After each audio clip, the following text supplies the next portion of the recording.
Earbuds Podcast, presented by Headliner Music Club. All right, here we go. Welcome to the Earbuds Podcast, episode number 24. 2 years. This is our big anniversary episode. So congratulations, guys. Like, we're still friends. We're still friends after 2 years. We're hanging on barely, but we're still hanging in there. I feel good about this. We're going strong in the year two. And thank you for Headliner Music Club for putting up with us for the last 2 years. And we really appreciate that. Scratchy. You're welcome. And Five and Deluxe and everybody, but thank you guys. Yeah, man, we have a fun packed show, big 2 year anniversary, and we had to do it big with DJ Spider. Spider, what up, man? Ew, what up, Spidey? What's Welcome going to on? the show. Dude, we're happy to have you. I think this has been a long time in the making, and it's our big anniversary episode, so we had to do it big. And why don't you let everyone know, like, in case they have no idea, but why don't you tell them Sleeping under a rock or something? Yeah. Okay, in case you don't know who DJ Spider is, the guy right here, you're looking at him. I don't know what's wrong with you, but no, I'm from Los Angeles, born and raised. Been DJing for longer than a lot of some of these DJs' whole lives, that they've been alive, probably since the mid-90s. I'll put it at that. The 1900s. But, yeah, since the 1900s, I've been a DJ, but really been sort of in the world that we're in and the world that we're going to discuss for coming up on 20 years of doing LA and Vegas bottle service clubs and these types of gigs, from private events to things. So mainly what I do is, nightclubs, open format type bottle service nightclubs for the most part. A lot of like private events, like high-end private events, like for award shows or movie premieres or any sort of thing, Anything big type of event, film festival, stuff like that. And then I also have done other things where I tour with bands. I've toured with Blink-182 as the opener. I'll do a drum DJ show with Travis Barker, the drummer of Blink-182, and various other things. I did a podcast for 5 years about DJing as well, which is on hiatus right now, and various other projects. But yeah, I love DJing. I love playing all types of music. I come from, I think, the OG hip hop, hip hop and dance music world, and then now have applied it to all of these different things and sort of pivoted and adjusted as we've gone, as DJs do, and doing sort of a pie chart amount of things in the DJ world. Yeah, you kind of hit it all. And we have 10 questions with Spider coming up a little bit later in the episode, so make sure you stay tuned, okay? We also have the Music Minute. We're going to run through that. Charts, throwback or throwout hits from 14 years ago. That's kind of getting wild. Yeah, it's kind of getting scary now. Deep digs and what's the scenario, the drunk CEO drop in, your edit submissions, and 10 questions with DJ Spider. So it's all on the way on this 2 year anniversary episode. It's a big one coming up. Let's go. Wow. Happy New Year. Yeah. I was waiting for that. All right. Shout out to everyone that showed up to our live show last month. I wanted to say thank you again to everyone that came through. I think that was pretty awesome. We were just happy that we had enough food for everybody, and we're just happy that people showed up. That too, yeah. We were kind of we were taken back by how much support and how much love that was dope, we got from. It was really cool, and we just know, like, now next year we gotta do it even bigger. So I just remember when the first day we got there. This is how little we were expecting. We bought like 8 or 9 Egg McMuffin. And then the day I showed up, I think me and Spider walked in, and then after like about 2 hours, I had realized I jumped on the thread, and this is just a story for the people listening. I was like, hey, I think we need more Egg McMuffin. You're like, what do you mean? I'm like, I have a feeling there's like a lot of people coming. Yeah, because they're like, yo, we're showing up in full force. Yeah, and I was tight. And it was early too, so like for people to get up out of bed and being able to make that, it was like pretty awesome. So thank you guys for doing it. We'll do it bigger next year and more Egg McMuffins, right, Neil? Yeah, more. You got a shout out for somebody who's very special to us on the podcast? The near and dear friend of ours, James Wang. I want to give a big birthday shout out. Happy birthday, James! Happy birthday, James! He's a celebrity. Spider's like, huh? Oh, I didn't know I was part of that. Happy birthday, James! Let's go, baby! Put your hands in the air, James. You got a James. Oh man. Okay, yeah, James. Brother. Happy birthday, dude. I know you're listening, and hopefully you clip that and you can repost it on your stories for all your followers. 5, do you have any shout outs or anybody you want to say what's up to? Nah. Shout out to Rudy, man. I know he's tuning in, you know. Rudy Out of Chicago. He's Yeah, always man. tuning in. What up? Can't Big say enough support. Can't say enough great things about that guy. Big you know? supporter of us, yeah. Love him. Love Rudy. All right, so shout out to Rudy. We got James Wang, and let's just go around real quick. 5, what you been up to recently? You know, a lot of DJing, a lot of running. We just did an open house event at an open house this past weekend, Sunday. You did it like at an actual open house? Yeah. That's pretty cool. Yeah. The real estate company Case, you know, hit up the locks. It's like, hey, you know, we have this showing this like $8 million house with a view in Laguna. You guys should come do an open house event there. Like, just do a party. I'm like, huh. Good idea. That's amazing marketing. Yeah, hell yeah. It works on both sides too. Yeah. Shout out to Don Julio for this. You know, they sent a lot of product. Man, I was looking at that. I was like, damn. We drank it all. Yeah, big shout out to Kevion, by the way. Shout out to Kevion, Eric Deluxe. Yeah, he's the man. Shout out to Pauline, was the real MVP though. She came through with all her friends and you know, made it. So did someone buy the house? I was about to put in an offer, but you know, it was just decided to pump the brakes a little bit. Wasn't enough outlets. You need a couple more subscribers on HMC, and then you got that. Yeah. No, that was bad. On Instagram, you're like going through all these like house listings. For some reason, I have all these realtors I follow, and I'm like, man, I don't like the doorknobs. Like, I just don't think I can do the doorknobs. No, the house was so sick though, man. Like, it was. It looked sick, dude. I was like watching your guys' stories. I was like, damn, that shit is. That's dope. I was like, yo, I'll DJ here once a month, and I'll stay here a couple nights until you guys sell it. Like, you come with the new house. Actually, the buyers need you there. Yeah. That's a part of the package. That's like another, 50 grand right there. I think you follow a lot of realtors because half of the nightclub I didn't want to say it, but become realtors, bottle service servers, and DJs. And hosts too. I'm like, who is this person wearing a suit? And I'm like, oh, that was the person that opened for me last year. Yeah. And now they're selling homes. But yeah, I mean, whatever. Can't knock the hustle. Neil, well, it does have some relation, you know. We're selling alcohol. They're selling, no, for sure. Same thing. Promoters are good at that. Neil, you got anything? I just got back from Sidebar on Friday in San Diego, and I did Cavo for the very first time in Boston on Saturday, and that was that's the fun. Yeah, shout out to Joe. Yeah, big shout out to Joe. Shout out to Chaos too. I'm gonna be in San Diego next week too. So. Chaos the best. Yeah. Both wait, that's your first time. My first time, next week. I'm excited. I'm nervous. Oh man, excited. it is. I've been there before because I've eaten cheeseburgers, but I've never actually worked there. Oh man, that room is sick. Oh, I can't wait. And I'm also preparing. This Friday is my first mix for Surface to Air on Diplo's Revolution. Hell yeah! Oh, nice. You guys don't know about that. We've been working on it, but my first episode is Friday at 11 p.m. Nice. Eastern. So I'll be on every other Friday. Everyone tune into that. Surface to Air on every other Friday on Diplo's Revolution. There's your commercial right there. Yeah.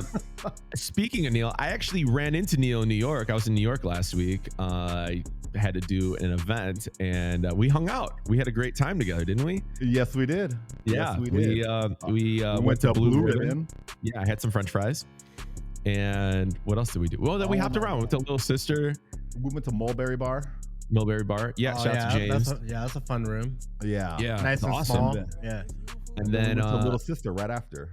Yeah, we went to Little Sister, and then it was a great time. I love New York, man. Dude, there's so much it's 2 a.m. and there's people walking the streets. It's just the energy in there is just crazy compared to, I guess, other cities. That's just like it's usually cities are shut down at 2 a.m. It's just like to see things that people are like walking around and just doing normal shit. It's like, oh, it's pretty awesome.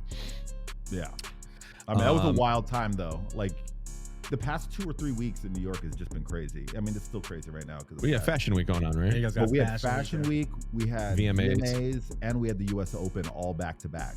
Yeah, That's crazy. Yeah, A lot of money out there right now. a lot of money. we got to go back. Spider, what have you been up to recently? Oh, well, same thing, just been DJing a bunch, working on music and different projects, but very recently, like in the past few weeks, also I was in New York hanging out with Neil, eating some jiggly pancakes. We went to Golden Diner. We What's went on a that? food Oh tour. yeah, that's on my list Golden of places. Diner. Yeah. What are I jiggly basically pancakes? They're like the spent, Japanese like, pancakes. Oh wait, are those the ones that are on Instagram right now? They're like puffy. They are. It's probably They were the- on my Instagram. Yeah, Yeah. someone said I think they were Japanese pancakes or something. They're Yeah. They're famous. Spider, how many views did you get? I got a lot of comments and hearts and things going on in there. But yeah, we went. We ate a lot. We actually did not go to any nightclubs at all, and it felt so good. So That sounds like my kind of New York trip. Yeah.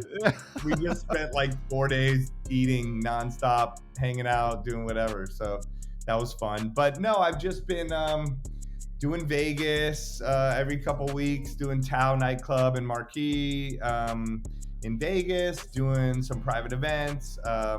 I've somehow been in Vegas like every week for something. So I was just there this last weekend for the Canelo Crawford fight to do the after party for Netflix. They had an after party for, I think, their VIP people. So whoever the Netflix executives, the executive people from the promoters of the fight, and then any of their celebrities or influencer people that they invited, they threw a party after. So I did that on Saturday night. And I do this spot in LA called Floor Room. I do that every week. So did that right before I went out there, and that's really fun. So yeah, between just doing Vegas every couple weeks, doing this LA spot once a week, and then the private events, that's kind of been what I've been doing. And then keeping you busy. I got a kid, so trying to like then go out and do a bunch of other events, but also be a dad and wake up and do all types of stuff. So I'm just like already tired just hearing about that. I'm tired. All right, let's knock out this music minute real quick. I'm gonna see if I can do this, and then Neil, you want to do the stopwatch? Yeah, I'm gonna try my best here. Really, I'm ready to go. Do we have a timer on the corner last time when we did this? Well, I'm just gonna show my phone. We can add it later, Yeah, right? Yeah, James can do that, right? All right. Oh, freaks. All right, let me try. All right, let me run through this real quick. Let me know when you're ready to go. I'm ready. All right, music minute in 3, 2, 1. Go. All right. MTV Video Music Awards were announced. The winners: Lady Gaga took home Artist of the Year. Rosé Bruno Mars won Song of the Year for APT. Or I think that's how you pronounce it.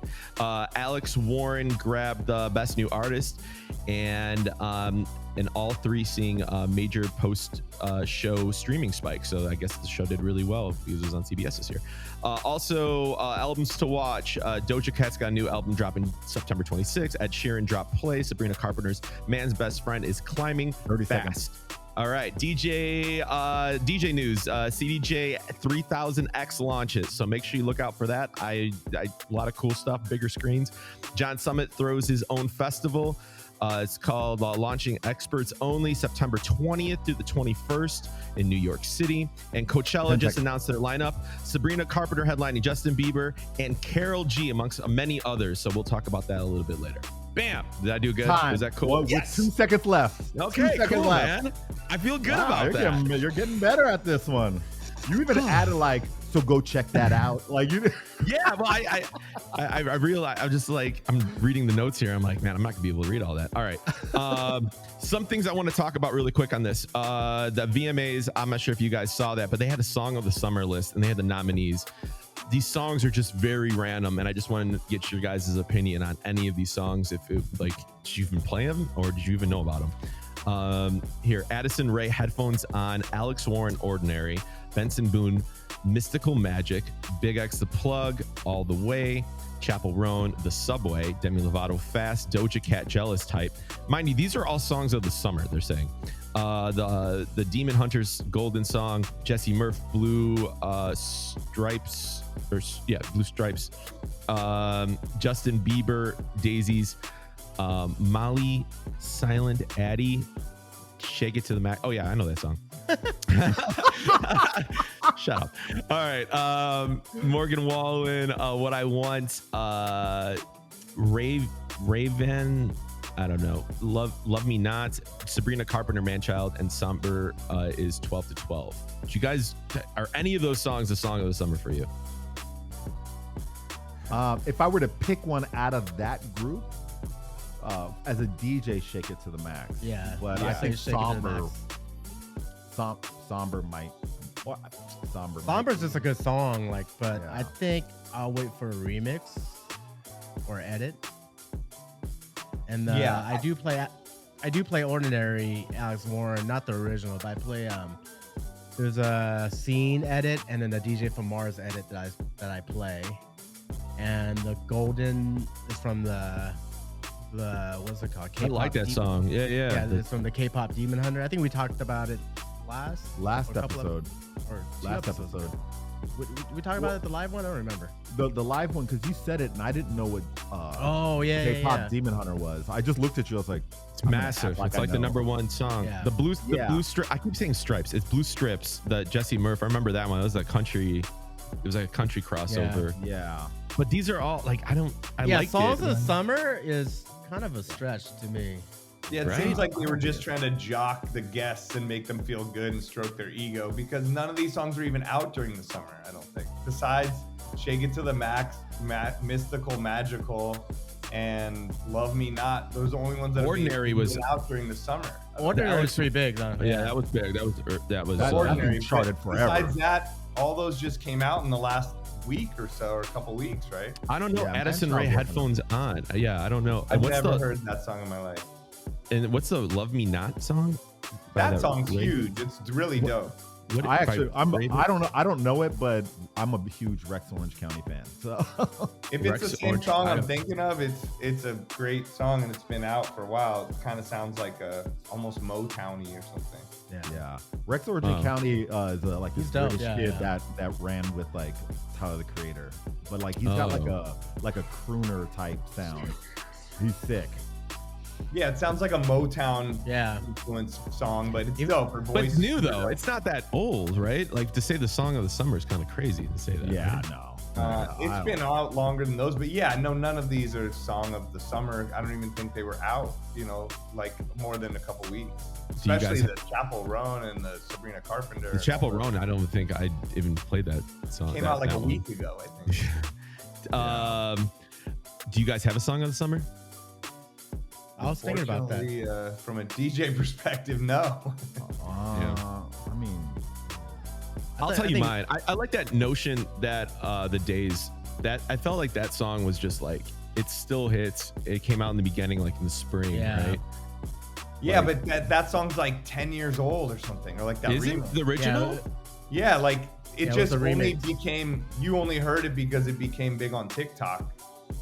That dude made that remix like. Well, I'm not just saying it. I'm just saying like that all of us. I didn't either. But like when you look it up, I think he came out with that remix a long time ago, years ago. Shit. No, I didn't know. So that. that's why it's funny what's the song like, of the summer now. No Broke Boys. That's a good I mean, one. yeah. for a DJ record, right? Yeah. I mean, I feel like think everyone loves it. Oh shit! The Notion song came out that the days that it says November 8th, 2024. So like almost a year ago. Oh, okay. I thought it was even before that. I mean, But still, yeah, it's still like that's a good amount of time and then it took off in the spring. right. I mean, Wow. you know, Shake It to the Max, definitely people know, but nothing has like the impact of Shake like It to the Max. nothing has like a sicko mode, you know, Mo Bamba type thing where it's just like you have to play this as a Well, then DJ. Kendrick was last summer too. I feel like Kendrick had a big run last summer. I mean, Nokia You know. could be debatable as far as song of the summer. That was huge. I feel for a like while. it is, but do you ever get a big reaction by playing it of people actually like going crazy and singing? It's so mellow, like it's like people. It's almost like a filler song of the summer. What, like, Nokia? Yeah. Nah, Oh, Nokia goes nah. pretty crazy. Yeah. For me. I echo out and just play it from the beginning. I don't, dude. I'm with Spider. I get both. I get like, because there's two parts on it, and I'm never getting like, it's like, yeah, I'm glad you're playing it. No one's mad about it, but it doesn't go like, oh, I've never had the oh, energy. shit. Yeah. Yeah, I've never had like the same energy that even if I played Mo Bamba or Sicko Mode or any of these songs that people want to sing along to, any other Drake song I feel like would still be bigger, even though people know that. You can play God's Plan be bigger than Nokia. Yeah, the reaction you would get, like people saying, "Oh shit!" Yeah. Okay, I agree with you guys. Really quick on the Coachella lineup, I just want your thoughts, and also like a little, I guess, a news piece came out about saying that this was the least amount of hip hop artists that were on a Coachella lineup in the last 10 years. There's only 6 this year, which is crazy. So 2017 had 15. 2018 had 17, 2019 15, 2022 had 19 hip-hop artists, 23 17, 24 9, 25 10. So this only has 6. The hip-hop on this one is Young Thug, Clips, Sexy Red, Central C, Little Sims, and Sway Lee, which is like, I don't know what I want to get your guys' thoughts on that, and then 2, what do you guys thought about the lineup? Go. I mean, I noticed that too. The second I read it, I was like, why is there no hip hop people? I think Coachella is known as a rock-based festival, and then has moved towards dance music and has been taken over by the dance music thing.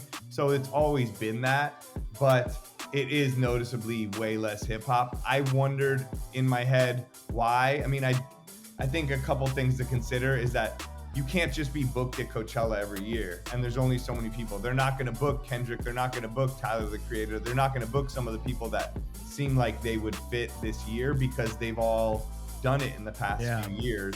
So there's only so many people to choose from, as well as, does it mean that there's not that many big hip hop hits, or maybe they've noticed that booking the hip hop people doesn't push the needle in terms of selling the tickets? I mean, there's supposedly like a decline for hip hop anyway, just in general. And also, you guys noticed that they announced Coachella pretty early, right? Like Very usually. early. Yeah. Earlier than ever. It's never And been. on a Monday is not. It was on a Monday too. That's not normal for most. No, news but I'm breaks talking on about, like- Tuesday. In September. Yeah, they're announcing it in September. So They usually that's- do it, what, like January or I don't even know.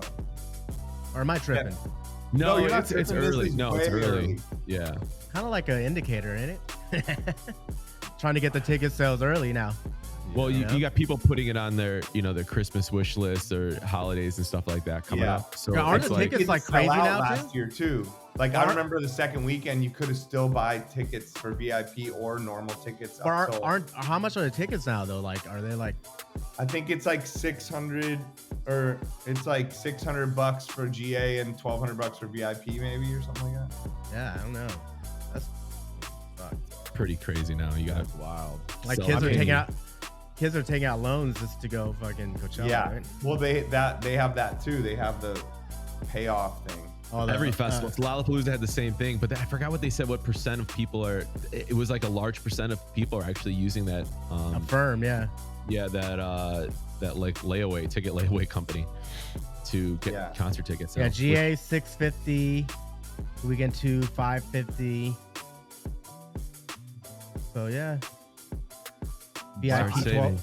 VIP But I thought the 1300. headliners, it was interesting, the headliners, not that, I can see how Justin Bieber would appeal to various groups of people and maybe would be the pull, but Sabrina Carpenter and Karol G as like literal headliners going up against how they have Karol like G Lady Gaga, Prince, like massive freaking band, Yeah. like Yeah. And Sabrina Day. Carpenter just did a tour, and she just did Lollapalooza last year. Not saying And that like she's it's a new that album. big. Like, I Well, don't know. yeah, she Huge, yeah, has a new album she's out. pretty big. She just dropped that new album, but like, I don't know, man. I But, just like, feel like Coachella headliner first night big. That seems.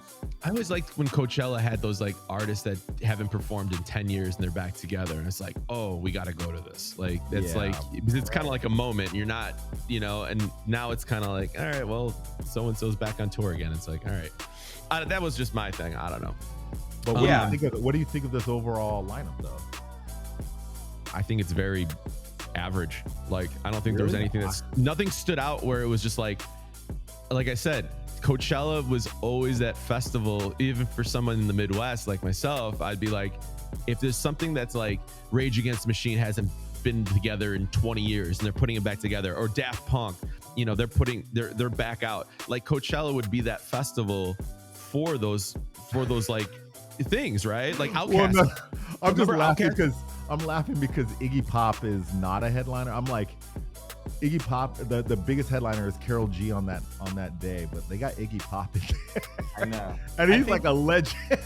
Right, but it's they- probably the demographic of people that are going to Yeah. spend their money. Yeah, to go who you're there. speaking to audience wise, but Totally.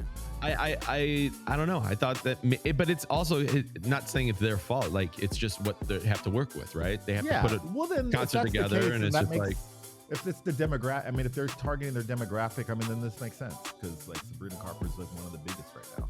And I I mean, mean, Chaperone, but the like, lineup itself, if you look at the other It's acts, pretty- they're pretty fire. Like, Yeah, there's- I'm actually not mad at this lineup. there's the a lot rap- of dope stuff on there. Yeah. And also, I think dance music, I mean, I don't know the stats on that, how hip hop is one of the lowest. It seems like the dance music is the The highest. stats are the dance music is 45%, hip hop is 7%, and then like rock. did you just is- know this off the top of your head? I was at the gym earlier today and I randomly they had a pie chart randomly pop up in Just- my feed, and I was Oh, I like, was like, oh, that's crazy.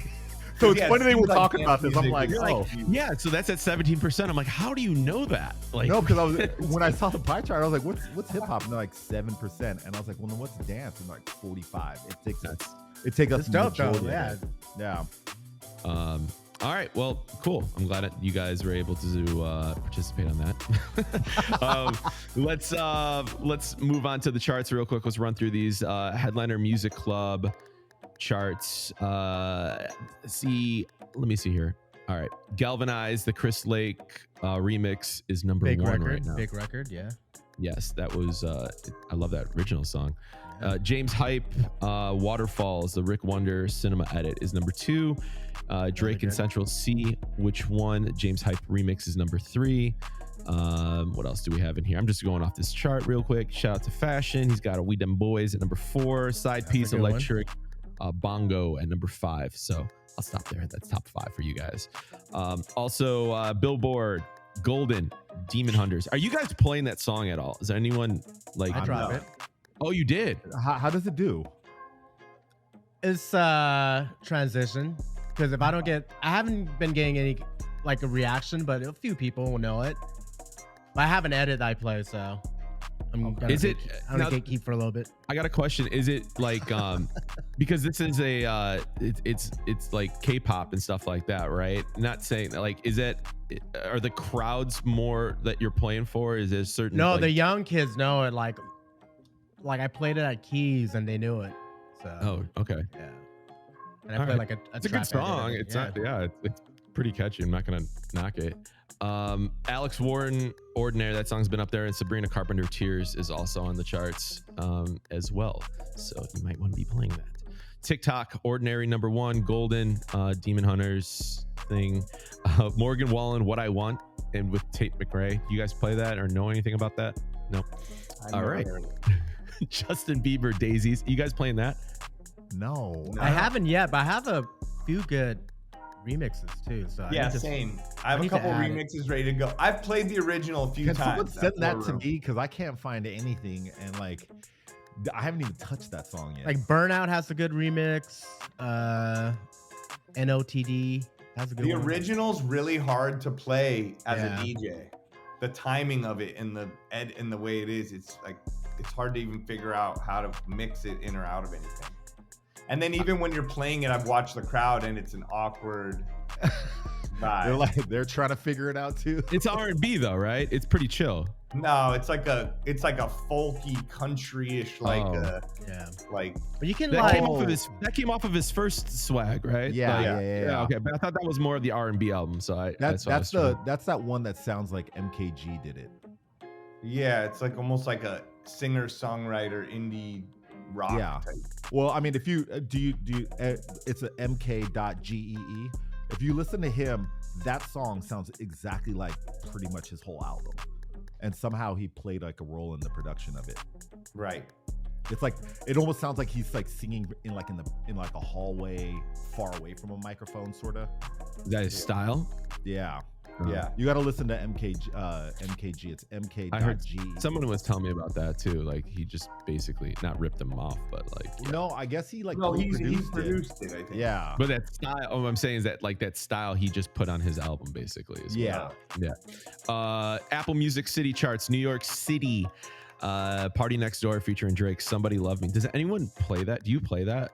I played it. I played it. I played it floor room and stuff. End of the It's night. chill. Yeah, it's like a chill But they song. know it. Like they're ready to sing their hearts I'll out. get Yeah, requests for early, it. like, you know, I'm setting it. If it's like a bunch of girls in the room and you're just playing it, you know, give that sexy vibe. Clip that. What Drake Doghouse? That's new. That's a good one. And then Gunna WGFT. Big is- record. Really? Okay. Dude, Big that record. was my ones to watch last month. What? That's a big record. Oh man, I gotta make a Yep. note right now. It's Play number this. one on the New York charts too. What? Yeah. Don't even play the intro version. Just play the original. Drop it. I'm You mean making the Drake one or the Gunna one? Gunna. Drake one to play from the top too. I've never played that Drake one. It's big. Well, the Play new it with the girl singing, like the chill girl singing, and then it goes into the beat. Or are we You're talking about? you talking about Gunna or- Doghouse, or are you Yeah. talking about Oh Doghouse? no, we're not. Yeah. I haven't Not- done that one. I thought you were talking about the Somebody Loves Me. Oh yeah, there's two Drake. Yeah, no, the Doghouse one. That one I'd never played. I haven't yet. played that one yet. All right, and then LA's got the Demon Hunters Golden, Chicago's got Golden, Doghouse, and then the G Herbo went legit. Are you guys playing that record? Because that was I did a Chris Brown party, and that was like what 2-3 weeks ago, and that was the biggest record in the room. Wait, but isn't he? I've from never- there? He's from Chicago, but Yeah. but like Chris Brown's whole crew was there. There was probably 40 or 50 of them, and they went crazy for it. So, and they ain't from Chicago. So I just was curious that I'm like, is anyone else playing that? I haven't played it, but They dropped it from the top, and it was just like, it was like a dreams and nightmares. Like the reaction in the room was just wild for that. Really? Yeah, they started right there with it. No, I don't know. All right. Well, this is why we do this, I've man. never heard in my life. Yeah, it's Dope sample though. What's that from? I know that. That's it's Kanye, right? Oh yeah, it's Drive Slow, homie, but like super Dude. slowed down. See, Neil thinks I don't know hip hop, but like, I mean, you do catch me Thank by you. surprise. Oh wow, sometimes. baby. Sometimes. yeah, I feel good about that. All right, clip that too. All right, new albums: Justin Bieber, Swag 2, Sabrina Carpenter, Man's Best Friend, Ed Sheeran, Play, and then Doja Cat's coming out, but no one's heard that yet. So, have you guys heard the Justin Bieber, Sabrina, or Ed Sheeran? Any thoughts? I have not heard any of these. me either. Neil, you literally told me, you go, I'm gonna do research. I'm gonna listen to that Justin Bieber when I saw you last week. You're like, I got and it. then like life texted me, and I ended up having to do that. I will say that the Justin Bieber, I listened to it and I've played some tracks off of it and pulled some stuff. And the Sabrina Carpenter too. The Ed Sheeran I haven't, and Doja Cat obviously haven't. But with the Sabrina Carpenter, I did think maybe that Tears would be. Oh, Tears and Man song. Child. But Man Child was the first one. Well, I played Tears, definitely no reaction at all. But then someone asked me to play this song, When Did You Get Hot, from the album. Actually, one of the girls that does the VIP bottle service, hosting thing that like welcomes people in the club, played it. Sounded dope and actually got good reaction. So then I played it again the next week. So I think that was sometimes like I like getting my info from like the for promoters sure. in the club or like different people because I feel like they have a different perspective and put me on to stuff that I wouldn't think of as a DJ or by looking at the general. That was public. like a TikTok thing too. But it's not even charting, yeah. So that's why like it's good to talk these things out because Yeah, we that's what I'm would've saying. played I didn't tier- even know that, you know. Yeah. So What was it called again? Just so we have a note. when did you get hot? When did you get hot? Yeah, When it's about me. I was gonna make the same joke, but you beat me too. All right, cool. And Swag 2, did you guys hear it? Spider, did you hear that? I did. I listened through it. I even picked out some songs, and then I'm trying to remember even what ones they were. But Is there anything that you need to play, or is it just kind of like? oh yeah, that "Poppin' My Shit" song I think is gonna be big. I swear with Hurricane Chris, I played it. Wow. I played it the night it came out, and I've been playing it every time. And every time I play it, multiple people come over. What is this? What is this? What is this? I feel like it's gonna be the radio song, and it's gonna be big. I've been playing it every time I play Flow Room and stuff. Popping my shit. Right. I mean, It's dope too. The beat's on dope. iTunes, Way different than everything on the album. Yeah, on iTunes, it's actually showing that it's moving out of the album. If that That's makes gonna any be sense. the one that's all over the radio and played all the time, I think. All right, cool. Throwback or throw out. This is the segment that we ask you, are you guys playing it as a throwback or are you throwing it out because it just sucks? This is songs from 14 years ago. So the Billboard charts from 14 years ago. These are the top hits. Wow. Let's go around the room and ask throwback or throw out, or what did you call it? Or ran through, or what did you say? like Run it or ran through? Run it or ran through. Yeah, we'd probably get in trouble to clip that one. Like, yeah. Adele ran through. Cool. All right, that's You're not banned prob- from all LeBron James. It's yeah, not gonna sound good. Pitbull, yeah, ran through. All right. All right, let's start out with number 10. Let's go backwards here. Katy Perry, Last Friday Night. Run it. Wait. Yeah. Who goes? Let's go around the room, but Five's already given the wrong answer. So Throwback. really? Throwback. Yeah, absolutely. I actually played it like a couple weeks ago. Yeah. Spider? Throwback means you're playing it. Yeah.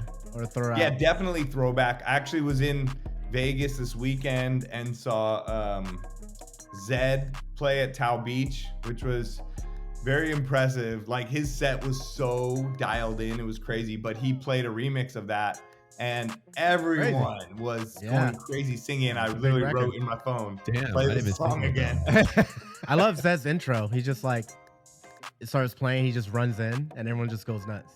Yo, honestly, I was impressed by his whole shit. Like his set was so dialed in. Every song was a massive hit. Yeah. And perfect timing. Some were remixes, some were not. Perfect amount of time for the crowd to be into it. The way he put it together. Also, he was like very like personable with the crowd. Like he was doing birthday shout outs to everyone. Like everyone that had their phone up, say happy birthday to Sabrina. He's doing it. Like he like stopped the music. He's like, let me see your phone. Okay, happy birthday, Sabrina. Happy birthday to you. You know, like, he was so like into it. I couldn't believe it. And then he was like, you with the orange glasses. I've seen you the whole time. Thank you for your energy. And then he was like, he even like got on the mic like a businessman and was like, I know there's a lot of choices here on the strip and many DJs, and I want to thank you for coming here and spending your time with me. And I'm like, I was so like, We gotta take notes, man. Yeah. yeah. We don't thank people I thought enough. about that. I'm like, you need to thank the crowd and the club, and like he made them feel like thank you for your business coming to Chipotle. It was like it was like damn. You're creating that loyalty, Zed. Let's go. Hell yeah. That's the man, dude. I was love impressed. Like I figured these dudes just push the button and they're like, listen to me, clarity. You know what I mean? But Nah. it was like he was like talking to everybody, looking in the their eyes, homie. pulling them up. Zed, Thank you for that's your the business. homie. You know what I mean? Oh man. Yeah, All that's why right. people love him. We got I Number- was like, damn, this is good. So number he played 9 that song though, so it is a throwback. throwback. Okay. Pitbull, Neo, Afrojack, Give Me Everything at number 9. Throwback. Throwback. Dude, for I sure. still play that Recently shit, got yeah. asked Throwback, by some throwback. rich guy in Aspen paid me to play it. Definite throwback. This is a curveball one for you guys. Cobra Starship, You Make Me Feel. Throwback. Wow, okay. Throwback. I think it could be throwback. I'm not playing it, but this makes me think about Yeah. playing it. All right. Bruno, Bad Meets Evil and Bruno Mars, Lighters. I could not even tell you what song that is. So that's Eminem and Royce the 5'9" with Bruno Mars. Yeah. Yeah. That's crazy. I No, didn't it's even know. not. Yeah. Is it? Really? Yeah. I Yeah. didn't even know that That song record was, it was existed. massive. It was a I massive don't know song. what that Yeah. is. Maybe You know I'll. that song. I mean, for now I'm gonna throw out, but I'm also gonna add it in the mix just in case. Yeah. Me too. Just to see? what? I want somebody to play it and then send us a DM with them in a Yeah, club playing please. that record and give us a reaction because Oh, the it's hook the is same. massive. Beautiful girl. Da, da, da, da. Is And that then what Eminem that- comes in. Okay. Somebody needs to do an edit. I've with never just the heard hook. that song in my life. You never heard it? It was a big song. I All don't right. know that record. That was like Missed when it. Bruno was like kind of first coming out too. Lady Gaga, You and I don't remember that one. Never Number heard it. six. I don't know that one either. I don't know that one either. Okay. But I'm also gonna add that because what the fuck? Yeah. You know? Nicki That was Minaj. by White Shadow. Sorry, White Shadow. Actually, Lady Gaga's in Chicago tonight. She's doing 3 shows. Holy fact. shit. Nicki Minaj, Super Bass, number 5. Oh, I mean, I've been playing that for years. yeah. I don't play it, but I probably should. And I'm Oh my assuming God, throwback. Spider Super basses. got No, to like- play that I'll one. try You to see a Starship bunch of- Super Bass. Yeah. You're gonna drop it from the top. Don't even fucking mix it in. Echo out. Drop it from the top, right? And every 20-year-old is gonna be singing word for word. 20-year-old. Every word. 21. Yeah, I mean everybody. 20-year-olds will sing that thing. That is yeah. going to be the new throwback karaoke song for women. It is already. Hands down. Like there's like certain songs that like, Simply the Best, Tina Turner. Like always that is going to fall into that category of like timeless karaoke like Fly right here. throwdowns. Ito's been biting me. All right. On that note, LMFAO Party Rock Anthem number 4. Throwback. Throwback. I mean, throwback, mix it with other stuff. But quick question on that. Who's Lauren Bennett and Goonrock? I think Goonrock That is- produced it. Am I Really? crazy? I think Goonrock is a It producer. says featuring them on this, and I'm like, Yeah, he's a producer and singer. I think he who's produced Lauren the. Bennett? I don't know. Wait. She's who's- probably the singer on it. There's a singer. yeah, no, Oh yeah, in the Oh, video there funny is about there is a girl female singing one? in there. Yeah. Shout out to Red Foo. She Red thought she was Bull. about to be the Fergie of this shit. Wow. All right. Foster the People, Pumped Up Kicks. Yo, it at almost number has 3. a billion plays. That's the song. That's a big record. Foster the People, guys. Pumped Up Throwback. Kicks. Definite throwback. Especially, throwback. I DJ that party electric feel sometimes. Oh and yeah, it- yep. That's as if it just came out. You play it there. Huge. Yeah, yeah. Like that, Big Capital record. City, all Throwback that for sure. shit. Yep. Moves Like Jagger, Maroon 5. I still I call mean, it I tried throwback. that one. I'm But probably that- not I've never playing said it, throwback. but I guess it could be throwback. It's I in don't my know. I've- sing along crate, so Yeah, I'm I've gonna gotten throwback requests that from one. Maroon 5. It just wasn't that song. Was it All right. Payphone? Yeah, Payphone it was was on the Payphone, last one, I actually. think. Yeah. Yeah. Wow. I never get any requests from Maroon 5. All right. Adele, Someone Like You is number 1. Throwback. Throwback, but I mean, I'm not playing it, but I guess I could. That's People that Remember play I left it. played turn. that in Milwaukee, Jersey, and everyone got mad at me? 'Cause my first song was Adele. I was like, this guy's That making a was your statement right first here. song? Hell yeah. I was trolling Tony. Shout out to It was Tony's Tony. birthday. And he loves Adele. And then I bummed everyone out, and then I came in hot with That's like funny. Travis or something. But We were just sitting there like, oh. You went from Adele to Travis? That's even wild. But you know what was crazy? I was it was the beginning of a trend because that's how these kids DJ now. That's how Oh, they yeah. DJ. They whatever Didn't- goes. Yeah. Didn't, Right. Neil, didn't someone tell you not to mix? Somebody told me. Speaking of how people DJ now, like, did they say Somebody- you don't mix? Somebody told me that they're like, yo, you need to like sound like more like downtown, so you don't have to be as clean. Oh, I And know I- who said that. Yeah.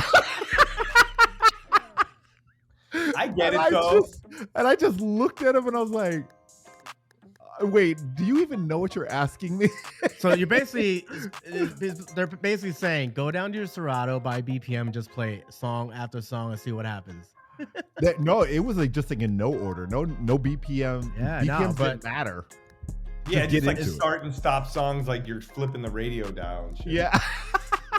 That works. I've seen some big DJs that get booked a lot now do that, and everyone react positively. And I was like, what am I even doing with my life? It's like it's like having an aux and you're just playing stuff off of your phone. Basically, don't sound like a DJ. Yeah, that's what they're telling you. Yeah. Don't sound. I mean, like I've been told that too. Like I was gonna do this Oscar party, and I went and met with like the person who's really super powerful person in the industry, and him and his wife, and they were like, we just got back from the BAFTAs, you know, this big award show in England, and they're like, we heard these incredible DJs, and they just played all old music, like Motown and like old stuff, the 50s and 40s, 50s, 60s, and they would let the song start and end, and then they would start the next song, and we want you to do that. That's and fire. I was like, that's, and then the event, thank God the event planner's next to me, she said, well, just so you know, that's not DJing. You know, we can do that with a playlist. It's like shuffle on Spotify, yeah. And the guy was like, that's what we want. We want you to let the song stop, silence, next song. I'm like, oh, okay. Like, this is... Dude, that party dream turned out gig. to just be like the most stressful, insane party on earth. Because he was like, don't listen to anyone, don't play anything new. And of course, like his kids came and were like, Play stressing me to Fiend. play Drake. Like, play Drake. So like I play it, and of course they get so mad at me. Like, we told you to do the thing. I'm like, the kids did it, and they're like, we don't care what our kids said. And then Fuck those kids. like, so many things, yeah, fuck them kids. Like that night, like someone came up to me. I remember I was DJing. I was standing there, and then this guy comes up to me and he goes, Mariah Carey has arrived. You can play her music now. And I was like, what? Like, was I ever supposed? Was that a thing? You know? No one gave I'm you like the heads up. Googling in my music. Like, do I? So I was like, I had like, I think the only song I probably had at that time in my computer was like the song with Old Dirty Bastard. So I'm like, here you go. Oh, You know, it's like the time I did this like private event too, and like it was at this house in Beverly Hills, and the guy comes up, he goes, Lindsay Lohan is here, play her music. I'm like, what?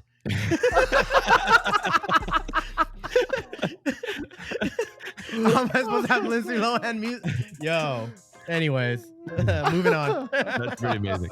All right, deep digs, new SoundCloud music or accounts to watch. This is basically things that are bubbling. And Wait a minute. What page is that on? It's well, we've been doing this 5. Yeah. Oh, I got it. Yeah. I got No, it. it's a new segment for 5. All right, deep digs. I got DC the Don, Get Naked. I may have brought this up before, but I really like that record. It samples fuck?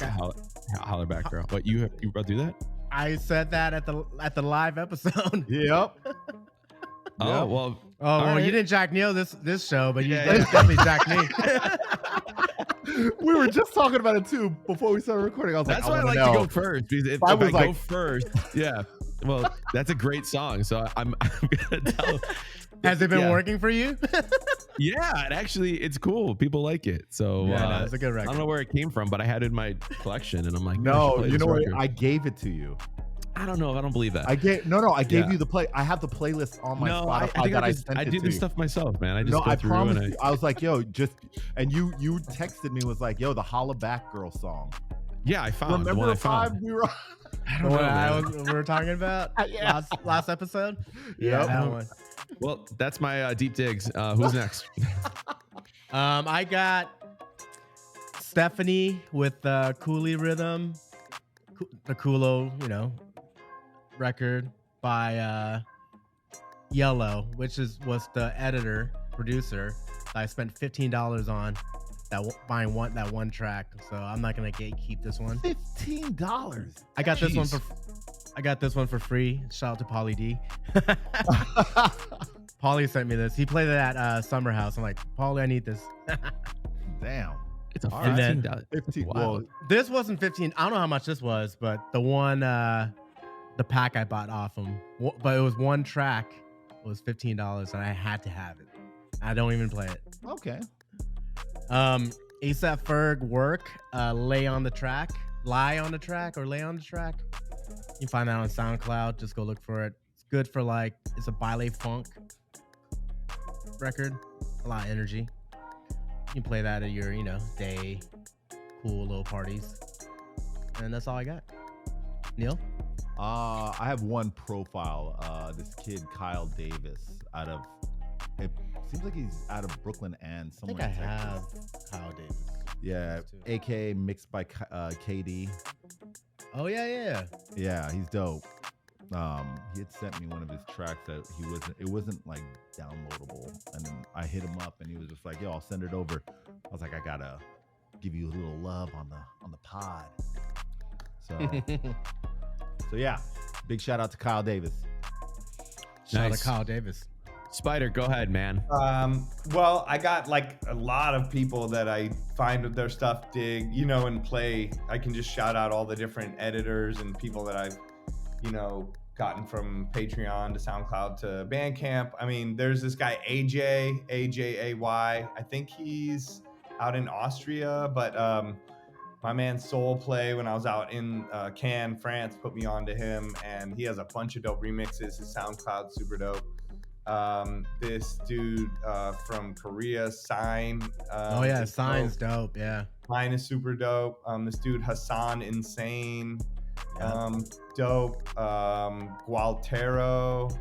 I know that one. Gualtero makes a lot of dope stuff. L Train, brilliant. Yeah. And these guys are like across the board, like Miami bass style, ballet funk, Yeah. KG edits, and these are all like high energy stuff. Yeah, Really? JD. You see a lot of that stuff played on YouTube sets too, so Totally. Yeah. JD Reed makes a lot of dope edits like that. There's so many, like DJ Kassir, a lot of, and then like the standards and the homies, DJ Trays, Nick Bike, Eccentric, a lot of people. Oh, there's this one by this dude Plan 8. I don't know who he is, but I have a few of his edits that I play all the time now that I love. Nice. Yeah, hopefully that. I mean, I got a lot more too, but that's. Nah, no more. We got gatekeep a little bit. I'm a gatekeeper over here. Send it on the side. Send it on the side. Oh, Nakin or Nakin, N-A-K-E-N. Oh, Nakin, yeah. Dude, send this to the group. Yeah, thread, send us a please. list. Yeah, I want this list too. Yeah, this is pretty good. All right, those are your deep digs, Yeah. gentlemen and Deep ladies. digging. There you go. Quick picks. Let's go over top new records you are playing out right now. I'm just gonna shoot this out real quick. These aren't new records, but these are records that I had people come up to me that I didn't think about playing. This is almost like sneaky slappers. Like, these are songs that I was just like, wait, what? And they were younger. But Enrique Iglesias, I Like It. Oh was yeah, one. dude, I played that a few months ago, and the whole crowd went nuts. Bro, I would never think to play that record. And these girls came up to me. Played in Vegas a long time ago. Bro, these girls had been 22 years old, and they were like, because I do some college stuff, and they're like, yo, you got to play I Like It. I'm like, what? I'm like, where did? But I think was what that on it is TikTok? I think it's that they're 22, and about 10 to 12 years ago, they're just listening to the radio in their parents' car, and they're hearing these songs. And then now they're actually out and they can hear it loud and party to it. But I haven't heard it I haven't heard it on social media. I haven't heard it in clubs. But these girls, as soon as I played it, the place erupted. And I was like, whoa, I feel like I was like, am I not aware? We do a podcast about music. I'm like, no one's ever talked about this song. So well, that it's the same thing. That's like the same thing with Justin Bieber, Beauty and the Beat. Like when that thing dropped, it was never big. Like it wasn't that big. I mean, but Bieber's like, I mean, Enrique's big, but not as big as Bieber. I can expect any Bieber song to kind of blow up like that. All I'm saying is like Baby is a big reaction, but Beauty and the Beat is just as big. I get Baby, but Beauty and the Beat was never big when it dropped. But what other Enrique songs are going off like crazy like that? Justin Bieber has at least 4 or 5 from back in the day. That's that was you know like Enrique like, Iglesias' version of like going pop, and that was around the same time. It was. Those songs were roughly around the same time. My other one was 303 Don't Trust Me. I just didn't even think about it, and I was like, they also asked for that, and it's like kind of like a rock pop song. Isn't that era, but it goes crazy. I didn't even think about playing that, but yeah, those are the two that I had. So I just want to go first. You went throwback. Well, I mean, go ahead. For me, I mean, I was having a tough time with this one for new ones. Was WGFT Gunna big, and the Yukon Honeybee edit. Now I just get requests for that one. Yeah. For Justin Bieber. Those are like my two big ones outside of, and I'm always saying that one outside of the obvious. Wait, what Justin Bieber one? The Yukon, the Honeybee, the remix with I beat the beat up. What was that? Yeah. Well, Yukon's like Love his Rent. biggest song on the album, but then there's a lot of remixes of it. But Honeybee is, I think they actually made that an official. Because on TikTok, so what's happening is Bieber is going on TikTok and he's pulling those like the remixes that he liked, and he's posting them on his IG or reposting on TikTok and posting on IG. So a lot of these, producers, editors, whatever, DJs are getting a lot of shine off this. But yeah, the Honeybee one was definitely the best one. For sure. Yeah. Oh, all right. I'm like, honestly, the fashion edit works for me. I play it all the time. Oh yeah, It's good for like deep housey kind of Afro house. I'm downloading it right now as we I play a lot of fashion edits. I do too. Shout out to fashion. Well, fashion. Who's next? I haven't done it. Is that your voice? Yeah, that drop. That's I made crazy. that one. It's me just going fashion. And then I do it. That's crazy. I didn't know that. Me. Fashion. I have Fancy Shit by Sid and Taylor Renee. Oh yeah. I like money. You like shit. I know. Fancy Shit. I played this past weekend. Yeah, that one's been crushing it. A$AP Rocky Trunks. It didn't work for me, but I liked the record. Did you watch the movie? Yeah. I didn't like it until I watched the movie and I was like, same. I fuck with it. Same. What movie? Highest to Lowest. Highest to Lowest. It's a Denzel Washington movie. Is it new? Yeah, it's on like Apple Netflix. Plus. Spike Oh, Lee. is it Apple? Yeah, it's a Spike Lee movie. Oh, I didn't know that. All right. DJ Snake, Don Toliver, Something Wrong. It's a hip hop record. Cool. That one's a good record. It's a filler right now, but I just play it. Killers, Mr. Brightside, Mac J remix. It is he just sent it to us, so it should be on HBC. But yeah, it's a fire remix. 140 BPMs. You can play that into Evil Jordan. Oh my. There's a breakdown part, and then you just go in with the drums like yeah. All right. Shit. I mean, Mr. Brightside into Evil Jordan's crazy, but fuck it. Why not? You're covering all the bases there. Why not? Everyone else is doing it. You're like half the club is pissed off and happy on both sides of the. Yeah, they're like, what is going on? No, because there's a video of me. Not me. Like I didn't post it, but it went viral. But I was DJing and like I played this scooter edit of I saw Tatiana. That was so good. like she just hit like because the girls react live and they're like. Well, I was playing 310 Baby before that, and I went into Vanessa Carlton edit, and they were like legit, like pure, like there was pure sadness. They're like, oh my god. And then that edit, comes in with the Tatiana, and they went, oh shit. Randomly, I woke up with like 3,000 followers, like new followers. What? Yeah. Damn. It went viral overnight. The video of the girls has like millions of views. Yeah. It's like 200,000 likes and like 2 million views right now. That's happened to me. I have shared this story before. I had some like big Polish celebrity that showed up at the club in Chicago at Tao. And they're like, yo, this guy's massive, in Poland. I'm like, oh, I'm Polish. I'm like, this is cool. And he was speaking to me in Polish. I'm like, I don't speak any Polish though. So I took a photo with him and he tagged me. And I woke up with like 1,500, 2,000 new followers from this dude. And like, they were all the people that were from Poland. Yeah. This guy was like massive. He had like over 1 million followers. I was like, what the? I was like, this is crazy. All right, Spider, what is your... Yeah, where are we? Deep what we're just doing songs that are big right now in the club that are whatever new? You're playing out. No, new records you're playing out. Sorry. Yeah, just like couple new records. Okay, I mean, well, Whim Whammy. Yeah. Okay. I feel like that's big in the hip hop, world. The Lola Young Messi is not necessarily new, but I feel like that's pretty big in the newish world. And there's a Sergeant Slick remix of it that's dope. Really? Sergeant Slick, man. And there's also another crazier remix by that Raphael. Yeah, Charlie Raphael. Wonder. I like it. Yeah. I kind of did a thing where I put them together, but that's a newish song that's Oh, big, actually, I missed one. The Giat with Lotto and Ice Spice. Really? I mean, I That was just big like for you? no, but I like the video. Oh.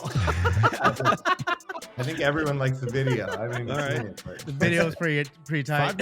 Five does what he wants with these segments, so that works. All right.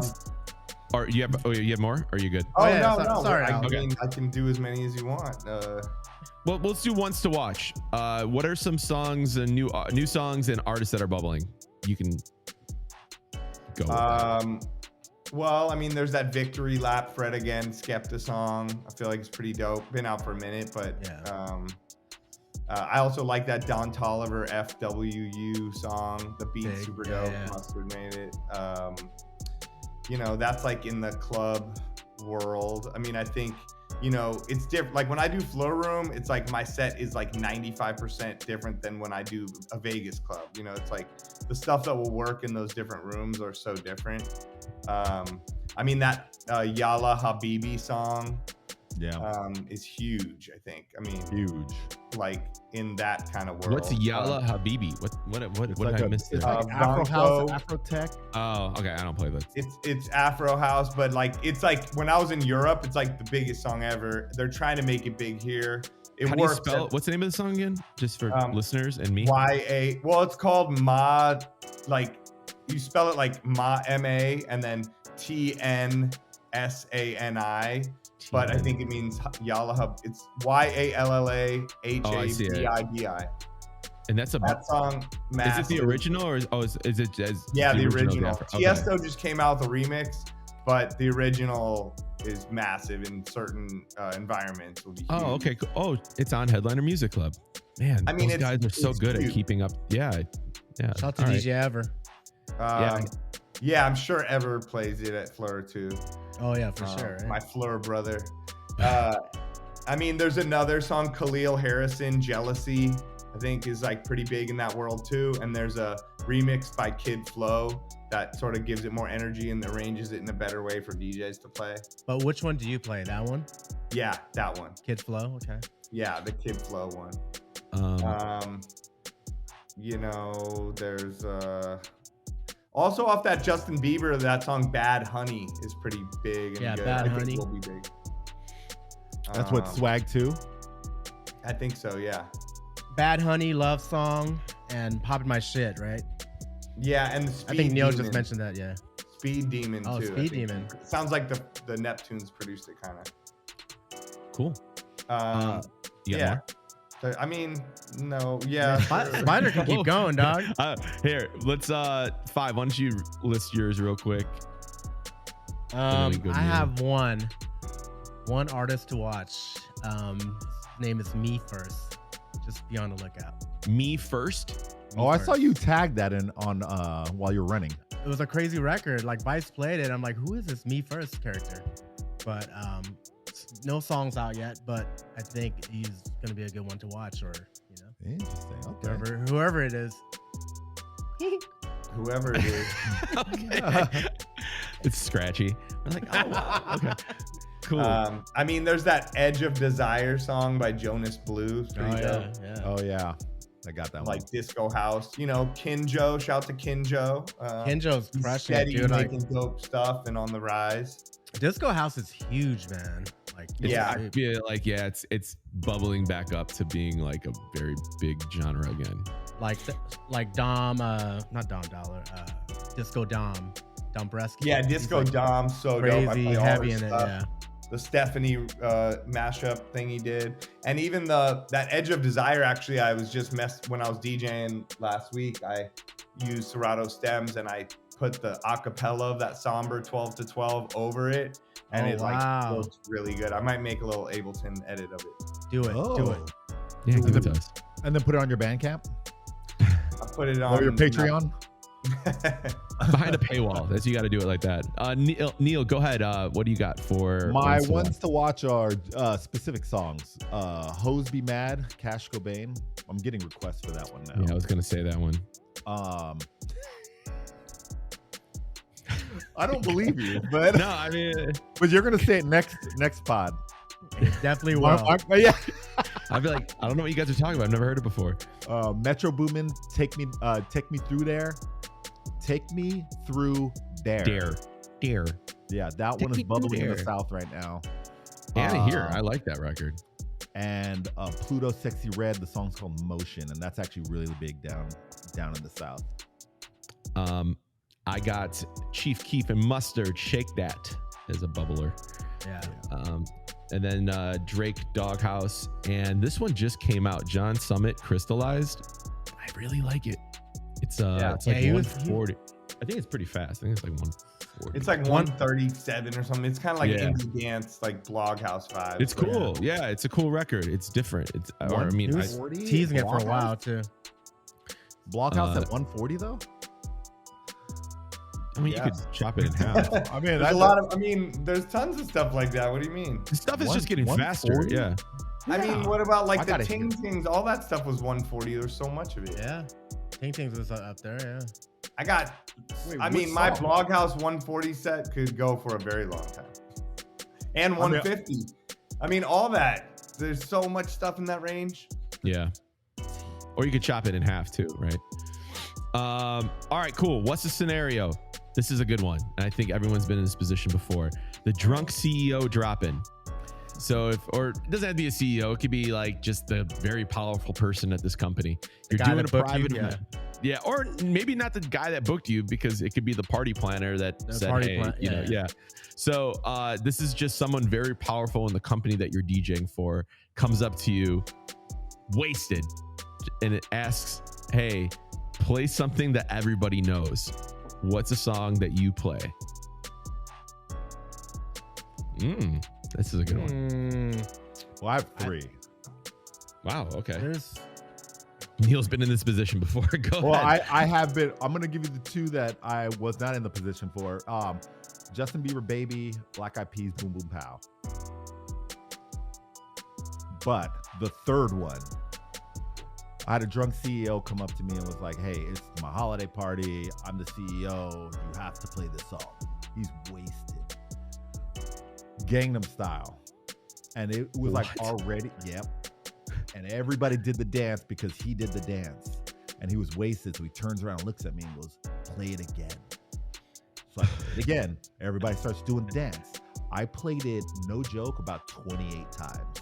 He's like, again, until like HR was like, look, man, he's been drinking. What kind of company is this? It was like a renewable energy company out of DC. I guess I can see that. Yeah, that makes sense, right? I played Gangnam Style 28 times back to back to back to back. That's until they were like, we can't do this song anymore. Sounds fun. Yeah. but everybody knew it. Sounds like they knew it then. Checking my bank account to make sure the check cleared at that point. Yeah. Spider, what do you got? You do a lot of big events. You know, I mean, I think Uptown Funk everyone knows it. Some people are sick of it, but so dope, classic. And also shout to Mark Ronson with the book coming out. Oh yeah, but there's a reading today or tomorrow. I think it came out last night was like the party for with like Stretch Armstrong and Souls of Mischief and stuff. But I think you can also listen to it like on audiobook on Spotify and all that already as well. But Uptown Funk, is a great song and one that everyone knows. I think also in those worlds, I feel like Robin Dancing with Myself is almost like a surefire, at least get the party bubbling zone where you can then go from there into other stuff, Yeah, I agree. But I do have like, it's not exactly. You're talking about Dancing on My Own? Yeah. Robin. Yeah, okay. Yeah. I do think that like, I've had a lot of situations like that where more than just like play something everyone knows, they go, nobody's dancing, get people dancing, and then you have to kind of do your little formula.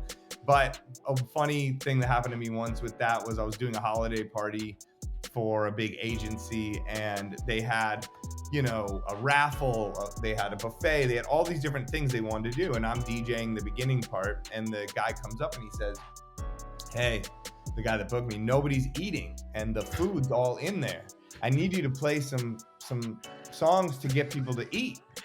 And I'm like, oh, hold on, let me just go to my food eating playlist and bring that up because that's exactly what I got.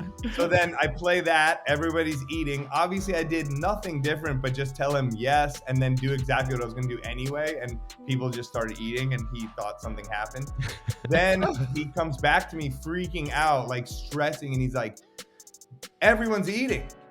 We're doing the raffle. We've got, I think it was like some famous person, like Nick Offerman or some big famous person. They had to come do the raffle. And I go, nobody's there. And he's up there with his guitar. He's ready to do the raffle and everyone's eating. You got to get him to stop eating. I'm like, oh, let me go to my stop eating playlist. Like, so I'm like, what am I supposed to play here? Like Weird Al Yankovic. So I'm like, all right, sounds good. I got you. So like I start doing absolutely nothing different. And I think the event planner probably told them to come in and they all came in. He's like, great job. Thank you so much. So the guy literally thought that I made people eat and stop eating with my music. And that's the power, man. You got that crowd control right there. Yeah. At its finest. Yeah, Damn. that was You have your raffle playlist.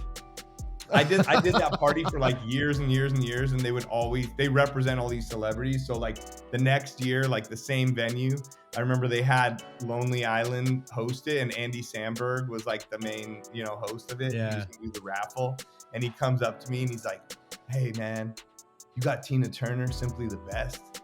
And I was like, got it, of course. And he's like, you know the part where like it kicks in and with like, and she's like, Simply the Best, like the snare drum. He's like, I want you to like, if you could mark that. He's like, anytime I say, like it was, I forgot what it was, but some phrase, he's like, just play it super loud. Simply the Best. And he's like, just trust me. I was like, all right. So like, it was like kind of like my dream come true, because I'm like, I get to do this with Andy Samberg and do some stupid thing. So he proceeds to like say this thing like 100 fucking times and just keep looking at me and be like, do it. And I'm like, Simply the Best, like over and over and over during the raffle. I don't know what the point of it was, but it was like hilarious. So, That's pretty amazing. those parties were weird music requests, but you can get people eating. They can put that on your resume. Like, hey, I can make people. I can make people eat. I can make people throw up. Whatever you need. Hey, now that I think about it, isn't Lonely Island considered throwback, or are we past it already? I mean, Dick in a Box. No, and like, I'm on a boat. I'm on a boat. That was like I just had sex with Akon is really big. I like that one. That was a big one too. I'm on a boat was a big record. I don't know. You played at High too, right, Spider? In Vegas? Yeah. Yes. Oh and my the God, boat would come out. and And I have not played any of those in a minute though. No, I haven't either. I'm gonna try it. I'm gonna try it this weekend actually. Let's see. Five. What do you got for your ones to watch? Or did we already do 5? You didn't do me yet. Okay. I mean, any. Oh no, I'm sorry. What's the scenario? I'm so all over the place. Sorry, I say like Michael Jackson, Don't Stop Till You Get Enough. Yeah, that's good. Any Pitbull. Oh Especially yeah. like new one with Lil Jon, the old one with Lil Jon that's going viral. That would be big. Everyone at the party would start line dancing. I love Miami. Bro, Pitbull's bigger than ever now. It's crazy. Pitbull's huge. It's a cult with the bald heads everywhere. People dress up as Pitbull and they go out. Dude, Pitbull and T-Pain, that song, Hey Baby Baby. Oh shit, yeah. Huge, dude. That really? It never fails out here. Wow. Hey baby. Yeah. Cool. I'm writing these down. My corporate one is the ABBA Gimme. It works. Uh, I know I'm gonna get heat for it, but I mean that's like I every play that situation. everywhere I go at all times. I have a mix. Yeah, it's like I that's put the one Britney that Spears over it. I do a little acapella thing. Got a whole. anytime I'm questioning, I'm like, man, I don't know what to play. I'm like, gimme. Just will get people on the dance floor. Go from And Gimme shout Gimme to Sergeant Recount. Slick again. That was Yeah, that's the one I play. Yeah, but like everyone. I saw you Zed. That's the one he played. I sent it to 21 Sergeant Slick. I recorded it. I was like, look, Zed. 21 years old, or you can be, 81. That song still hits. So Yeah. that was my. I agree. All right, your edit submissions. Let's knock these out real quick. Big shout out to Broadway One Die, I got it right. Sincere, DJ Real, Uncle Boo, and Steve Spin. Thank you guys so much for submitting your edits this month. And Steve Spin always sends me dope stuff. Yeah, he hooks us up every single month. So 5, why don't you read off what our picks were? We'll start with Neil Jackson. His picks were Which One? Drake, Essential C, One Die remix. Midnight Days, that's the days with Crystal and M83. Yeah. Sincere edit. Teach Me How to Dougie and Backbone, Uncle Boo drum and bass edit, which is a good one. That was my pick too, so me and Neil get the same.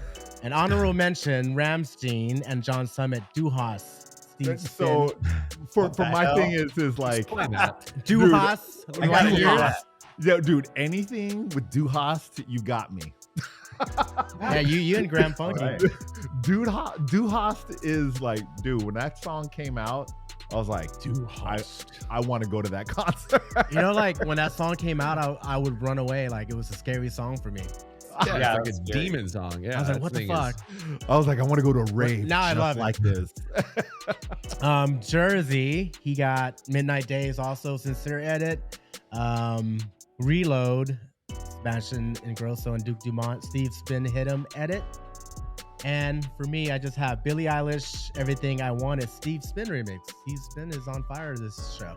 Nah, Steve Spin's been on fire, dude. Yeah, he sends me stuff every week. He's crushing. But I'm very curious. I didn't even hear that Ramstein, actually, because I saw it on your list, and I just skipped it because I wasn't gonna pick it. Yeah. We need it. I mean, Those are the edits. Yeah. There we go. There's your edits for the month. And you guys, thank you for submitting. And you can find those on Headliner Music Club as soon as Scratchy puts them up. And if you don't have a subscription to Headliner Music Club, what are you waiting for? Make sure you sign up for 50% off your first month with code EARSPACEBUDS. And it'll hook you up for 50% off your first month. You can thank Scratchy. Oh, yeah. And then if you want to send your edit submissions. All right. Earbuds at Headliner Music Club. Just one word. Earbuds at Headliner Music Club. You can send your edits in and we will shout them out next month. So thank you guys so much. All right. This is the part of the show where it's all about Spider. Oh, I thought we were done. No, man. Guys. This is it, man. This is your big segment right here. Thank you so much for doing this. And it's been 2 years in the making and we got you on the show. And yeah, dude, let's just go through things here. Obviously, you've been doing this for quite some time. And, you know, I think a lot of DJs, including myself, everyone like looks up to you in that world of, you know, kind of being one of the founding fathers of, I would say just more or less like, you know, in the open format world. I would definitely put you on that Mount Rushmore that's still doing your thing and still holding strong to it, not switching formats and, you know, you're doing your thing. To you, this day and age, what does open format mean for you? And like what, you know, in 2025, I would say. Well, thank you for the kind words. I appreciate that. Look, I don't know. Open format still to this day is such a scientific, weird sounding way to describe DJing, right? I hate kind of it. generic in a way, right? Yeah, I really hate having to say that, but it is the only thing that we all agree on that is all-encompassing way to describe it, I guess. But it also has evolved into such a weird thing. I mean, in reality, open format is just normal DJing and is what it used to be, playing everything. Yeah. But nowadays, I think it's whatever the club and the people paying you are dictating. You know what I mean? If you're going to go to a certain clubs in Vegas, they might have a kind of a formula and go, okay, this is an open format night. We want you to play 80% hip hop, 20% EDM with some sing-along pop mixed in, you know, and like that's open format at certain clubs in Las Vegas, you know, but then you can do open format at certain clubs, let's say in LA, and they want Afro house mixed with Afro beats and R&B, you know what I mean? And then no too aggressive hip hop or EDM, you know, and it's almost totally different. So, And then you can do open format in a bar, you know, and it can be like throwback, you know, MGMT and the Killers and stuff like that, and very rock based and 2000s and Fall Out Boy, you know. So it's almost like open format now is having the ability to just have a deep musical knowledge and the ability to weave it all together in a cohesive way that cannot turn the crowd off, you know. Or plan B, do the new school way of DJing like you said and just turn the dial of the radio and just play whatever and put on shuffle. Too clean, like Neil was told, you know. But so I don't know. DJ too good, okay? So sometimes I'm trying to be too clean with it and think too much, really, you know, and mix disco and house and, you know, all the different elements of it. But I think a true good open format DJ and open format set is someone that has studied all types of music, has a deep love and knowledge for all types of music, and has the ability to DJ like that and change on the fly. Like I told you guys, we can get to that story later, but I told you it happened to me this weekend where I went in to do an event. I thought I was going to play all types of music, and they asked me to play primarily dance hall music with a little bit of Afro beats and maybe some hip hop mixed in. I'm an open format DJ. I have to be able to adjust to that as I go, you know, or I got hired to do this Oakley gig and like, you know, they brought me in to be open format, I think, in the sense that they know that I'll do anything from Sundance Film Festival to the Zoomies 100K, where I'm DJing for skaters and snowboarders, to DJing for older directors of a movie or whatever. So I can play Turnstile and then play T-Pain and then play Ballet Funk and then play Show Me Love and then play Miami Bass, you know, and be able to just play all that music while still watching the crowd and be able to adjust as you go. You answered my question. That was great. What's your, speaking about all the different genres that is almost required for an open format DJ, like what's your system of keeping up with new music and edits and trends, and like basically how do you juggle all these things and making sure you're staying on point with knowing what to play at when? It's so hard, and it's only gotten harder. And that's the hard thing when somebody's like, how do you organize your stuff? I'm like, it's just like hard, you know, really hard. Like because I really don't feel like in the time I have off, I don't feel like going and doing the work that is necessary to organize my stuff. So I think on one hand, my system for keeping up with everything is trying to go out and listen to other DJs if I can, constantly staying up on what's coming out, you know, on New Music Friday, Release Radar, all of those things. Honestly, having a child, I have a 12-year-old, I have someone that will be 13 in 1 month that lives in my house. All this He's shit, my son. I say to him, that lives at my house. He lives in my home. I pay for his everything. But I say, you know, Thursday night at 9:01, me and him are going on New Music Friday, and we're both going through it. And he's telling me, oh, Ken Carson came out with an album. And I'm telling him, oh, Somber came out with an album. And, you know, he's my little research partner that can put me on to stuff. I never heard of Laserface 7000 or whatever. Like, oh, so, you know, having a kid, you know, is very helpful. And then, but I make sure I go through the editorial playlists and the New Music Fridays and all that stuff on Spotify immediately, just so I just see what's happening.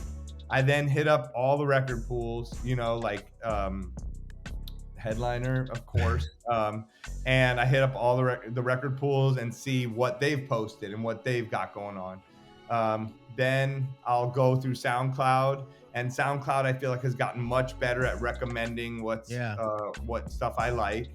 And then I'll go on Bandcamp. I'll see what came out. I used to go through a lot of the Patreons, but some of that has gone out. I go through my edits. I try to stay in touch with all the DJs that send out edits and make sure I support them and that they'll support me. So I just constantly do that. Download as much as possible, look through all of it, stay up on it, make these playlists, and then crates. And what I try to do is, instead of making these crates like I used to, where it was like hip hop or dance, I can't do that anymore. There's too much stuff. So I'll just more make it either by the types of events I do or the venues I do or the dates or the, you know, September or, you know, stuff like that. And then I'll be like play, and then I'll make like a master crate and put a few under there. Like, this is what I'm gonna play in Vegas, and I'm only pulling out of this, you know. And one crate will be like new stuff to mix in. One will be like old stuff to mix in. One will be like I'll take my Serato histories and I'll put them in a thing, and then I'll be able to do all on that. And then I know that all those have been played in my sets and they work, and then I can just go through and redo them in different orders or do new mixes on it. So I think just a mix of just constantly trying to stay up on it, not getting lazy, and constantly listening to new music, and not being like, I don't listen to rap, or I don't listen to this or that, you know, just being open to every single genre and just trying to listen through anywhere I can find anything. I'll listen to the radio. I listen to Apple Music, their radio shows, selection, like all types of just mixes, you know, all that. Got it. Nice.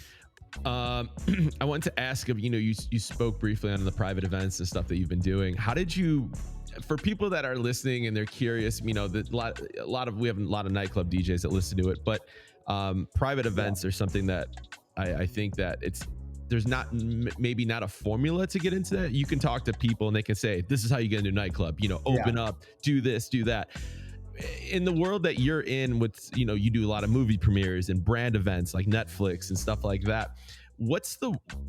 How different is that world, and how did you get your foot into that door? You know, I mean, obviously I don't think it's not necessarily that you're saying that crowd is not at a nightclub. Usually it's a completely different audience for the most part. So how do you break into that type of a world, and how did you get, you know, in that space? Actually, I think it's done. There's enough people, so we don't need it's at the limit. That's it. There's no more applications. No, I think that like, you know, I mean, how did I get into it? I can start off with that, and then and then honestly, I get asked this all the time, obviously, you know, because from doing my podcast and from people seeing me do the stuff. So I think I've been doing it for 20 years.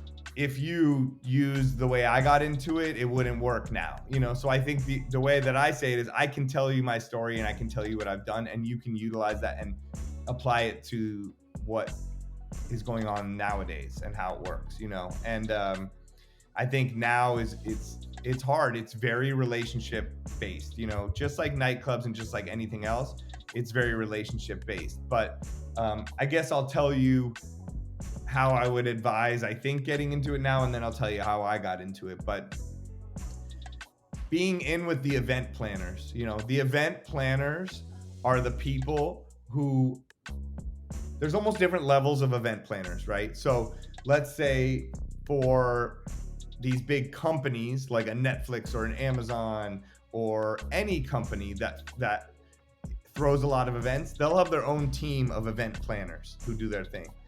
A lot of the times those event planners will then rely on other event planners who are not exclusive to the company to then put together the event in other ways. So most of the time, those other event planners who work with all the companies are the ones who will be pitching you to these. So the top event planner, let's say for Amazon or Netflix, will say, hey, we got something coming up. Who do you think would be good for this? And they'll ask the event planner that's putting it together. That event planner is putting together everything from who's making the desserts, the food, the flowers, the napkins, the build outs, the venue, everything. And the DJ is just one element of it, you know, and one part of the budget and one part of what goes into it. You want to be on those people's good side because they're going to pitch you, not necessarily for everything, but if they know who you are, they'll pitch you for what they think you fit for. So like, for example, right before we started, I got an email from someone. I've been trying to work with her for probably a few years. I don't think we've actually done an event together yet, but we've had a lot of emails back and forth. She's pitched me for events. She just wrote me, hey, we have a wedding after party in June 2026. They want EDM and hip hop. They already have a band for the wedding. We think you'd be perfect for this.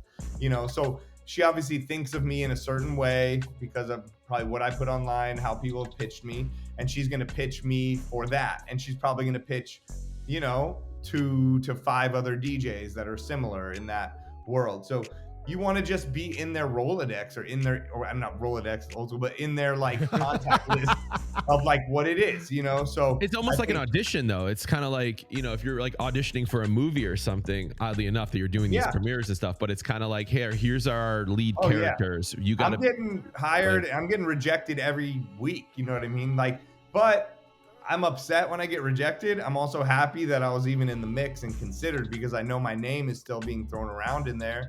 I know I'm one step closer to getting the gig with them. So yeah, you're auditioning. It's like being an actor, and you also have to have thick skin, and someone else is going to get your gig. Or I just had a gig, totally confirmed, super dope gig. I was so excited, really good money, everything.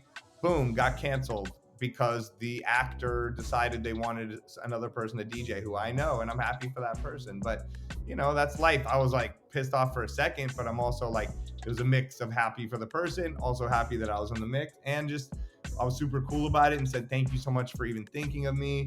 Let's work together in the future. And you know, that's what's up. So I think being in with those event planners, and then once those event planners put you in the room, do a really good job and be very professional, and then get to know the next level event planners who are hiring that other event planner. So then when you're pitched by the other event planner to that one, now your name is known by both, and they go, oh yeah, that's the person you brought in last time. That person's perfect, you know? So really it's those relationships on that front, I think, that can get you in, especially if you're not famous. You know what I mean? If you're not Anderson .Paak, if you're not a D-Nice or somebody that's out there and everybody knows who you are now, and you know, Cassidy or someone who's made that name for yourself like that. So I think that's, you know, a way to get in now. The way I got in was different. I think I was trying to do events to get money, but it was more like I would DJ in a Macy's for like $500 and bring a bunch of crap, or DJ, you know, and I thought that was cool. I didn't know what else was out there, you know.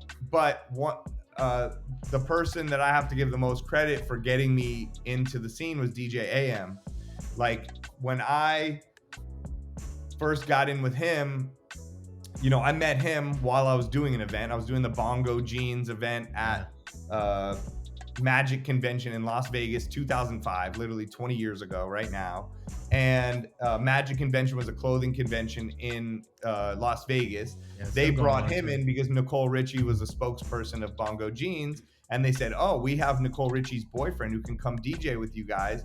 Me and Steve Wonder had come in and were DJing for 4 days straight, 8 hours a day. We had brought the speakers, we had brought turntables, we had brought vinyl, we had brought this new thing that just came out called Serato with a box and a computer, all this stuff. And I think we maybe were getting like $900 or $1,000 for like the week and like a hotel room. And we thought we were like killing the game. And then they were like, oh, we got this guy, DJ AM. He's going to come in and play with you guys. He usually gets $5,000 to DJ for something like this for like an hour. And we're only giving him $3,000. And I'm like,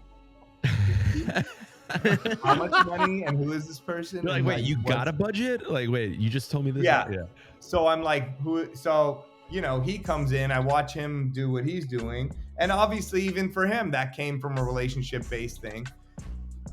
You know, long story short with that, like he left his needles in the booth. We got along pretty good. I had his business card. I called him. I said, yo, you left your needles in the booth. He's like, oh, I'm back at the airport. I got to go do a John Varvatos store opening.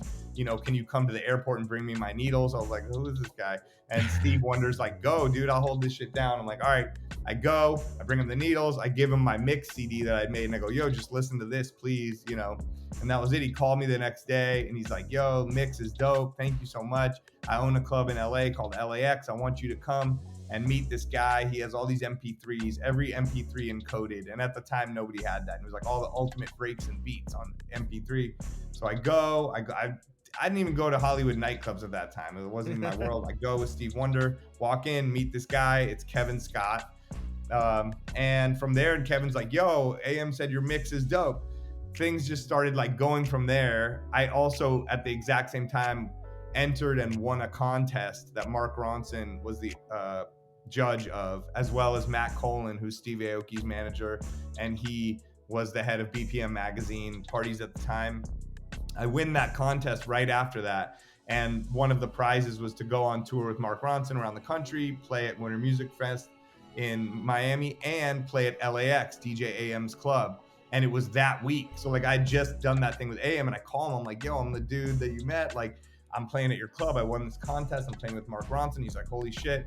So it was like all these things kind of happened at that point, which led to AM basically hitting me and saying, yo, I'm gonna start a company where I'm gonna manage other DJs and book other DJs. And I want you to be the DJ, the first DJ on there. And anything I can't do, we're gonna have you do it. And you're gonna sign on with this guy, Scott Murphy. I'm on with this guy, Lawrence Vavra, LV. They're gonna work together. And also Steve Aoki's part of it with Matt. And it's this whole thing. And I was like, all right, let's do this. And that basically immediately led to like, AM was like, can you open for me at the Hollywood, the E Channel Golden Globes party in LA. I'd never done anything like that. So I remember I opened for him there. One of the event planners I met there, I'm still friends with and talk to all the time, and still books me all the time now. And her sister also is a big event planner who also books me all the time. And her other person she used to work with also books me all the time. They booked me this last weekend for the Canelo Netflix fight in Vegas. So literally fast forward 20 years, Wow. you know, do good and have a good impression, you know, and all that stuff, and show them that you can do anything and be there for them and be professional, and it can last a long time. So that was that. And then I remember he hit me the next week, yo, I can't go to Dallas. I'm doing an Absolute Vodka event in Dallas. Can you go? I'm like, when? He's like, now, it's tonight. I'm like, holy shit. I had to go. And this was like 20 years ago. I had to like go to the airport and like buy like a paper ticket. I feel like there was no like online ticket. And I went to like, you know, back in my day, I had to ride a horse. And then like I went and DJ'd this event, met the Absolute Vodka people, and then met this guy Parker Lawson and this guy Matt, you know, Parker, from Sweet. Parker was the other DJ. I become friends with them. Boom, residency in Dallas at Sweet, dopest club ever. Still friends with them. Yeah. Like, I love Parker, love Matt. Talk to them like, so that you never know what's gonna happen. And then the Absolute people start booking me for more things, and then I have that on my resume, you know, and then it all keeps going. And then I remember I had been bugging MySpace, like, yo, I see you guys have DJs and parties. Let me be the MySpace DJ. And they were like, get out of our face. Who are you? And then then I win the Mark Ronson thing, then AM does it. And then they go, hey, we're going to bring you to Vegas and you're going to open up for DJ AM at Pure Nightclub for the MySpace party. We'll give you a shot. I was like, all right, I do that.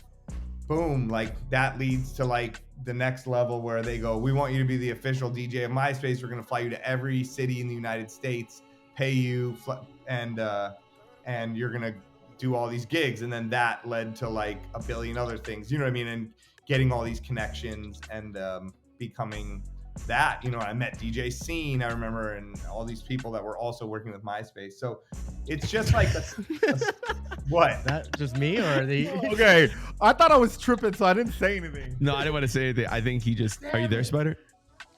I'm here. Okay, your internet connection was in the middle of that story. Just was like, hold up.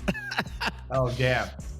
So no, we got most of it. It was just like, but the I last, think like, Riverside records it, so it should be clear. I don't know if I don't know if it's backing up right now or you got something going on. Is your internet backs up on this end, so I think he'll be fine. Yeah, it backs up on this end. Why? It's still bad? No, I was just saying, I don't know if you have somebody using your internet or if your son's playing video games or something. That's no, he's out. He's not even. He's gone. He's on a retreat. All right, I think we got that. 5. You got a question? Yeah, I've always wondered, but I think you kind of touched up on it. But how did you end up working with Travis Barker, and like what led to like the first show together? I mean, again, through AM, through LV and Dexstar and that whole world. I remember I got to, meet Travis through that, but also I got to open for Travis Barker and DJ AM's show at the Roxy and be the opening act for that. And then Travis, I think when AM couldn't do certain things or was maybe not something he would do. He would call me. So he would either call me to do scratches on his records. So I would just come into the studio and do cuts on like a Paul Wall song or whatever. Or I remember when probably the first time we did something together was when Yellow Wolf was first coming on the scene. Oh yeah. Travis hit me and said, yo, I'm gonna work with this rapper Yellow Wolf and we're gonna do a show at the Roxy. Will you do this with me? So I'll play drums, you DJ, and Yellow Wolf will rap, and we'll do a show to kind of bring him out to the world. So I remember we did that. I still have footage from it, like really bad footage. And that was like my first interaction with doing the thing with Travis. And then, you know, I think sometime after AM passed away, I don't remember the first time, but you know, Travis and the management, LV and all them, Kev would ask me to come do the show for him if he had a corporate gig or help him put together the show or what it was. So a lot of corporate events I would be brought in to do and just help him build out the show and kind of take the place of what AM would do, you know, and then he would still do it with A-Track and Mixmaster Mike as well sometimes. I got a question about the Travis stuff. What's something that, I mean, you've been obviously doing it with Travis for many years now. What's something that maybe, is there like some advice or something that, you know, being on tour, you said you were on tour with Blink-182. Is there something that you've learned from watching Travis or something from like behind the scenes? You know, it's like, hey, this guy is a seasoned professional. He does, you know, so many shows a year, but he's still able to perform at that level. Is there something that you could take away or tell the audience kind of like, hey, you know, this guy still does this, or he works out, or, you know, is there something maybe outside of the music scene that preps him and keeps him going?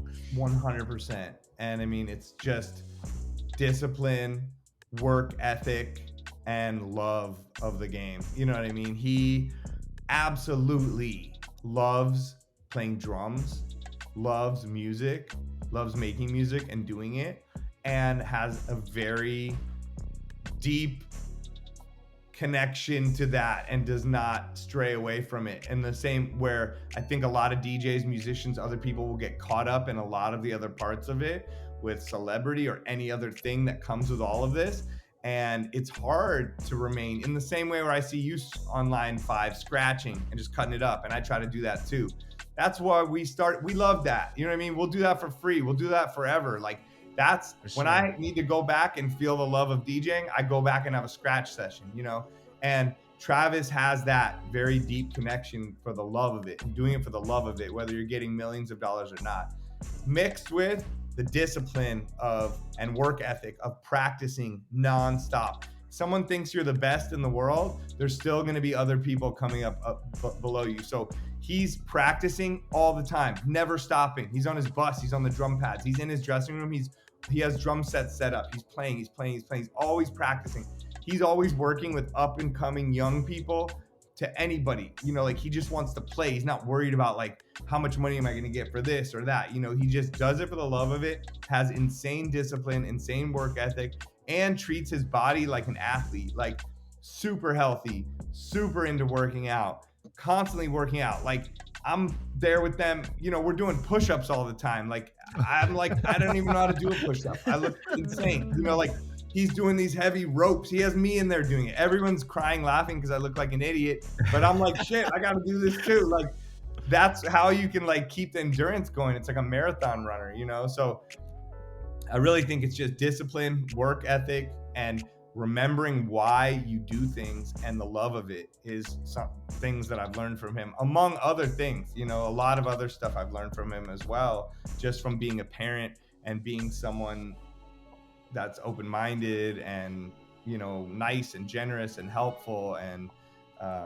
just being a good human being. That's my next question. I wanted to talk about just being balanced. Like, you know, you are a dad, you're married, but you still are traveling, clubs, late nights, parties, prepping, and like, I guess, and also just the pressure of just staying relevant in this day and age is just, you know, you've been doing it for a long time, but you know, you're still on top. So it's like, what gives you that sense of balance? Like, how do you step away? Or is it, you know, is there something that you look forward to besides, you know, obviously you love your job, but is there stuff that kind of keeps you grounded and where you're like, all right, cool, I can just relax and take a step back and enjoy life?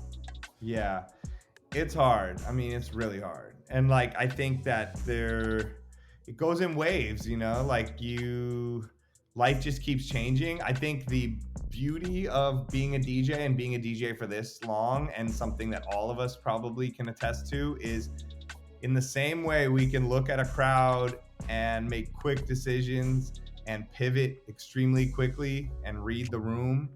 You just do that with your life, you know, and you have to constantly look at everything and read the room of life and pivot quickly in all situations and not get stuck in what used to be and get stuck in your own ego of who you're supposed to be, or even who other people think you are, you know, and not get stuck on, I used to get this amount of money, or I used to do these types of things. Everything's going to change. Nothing's going to wait around for you. So you have to keep adapting to what's going on around you, you know, and no one's going to help you, you know, like, yeah, you can tell people your problems, but they have problems too, you know? So literally get a therapist. Like, it's like, you know, like that help. Like I was like, damn, I'm feeling like this, I'm feeling like that. I'm going to go to therapy. I'm going to go to a professional person I can talk to that can help me work out these thoughts and realize why I'm thinking them, what's real, what's not, what's facts, what's feelings, and all that kind of stuff, you know? And,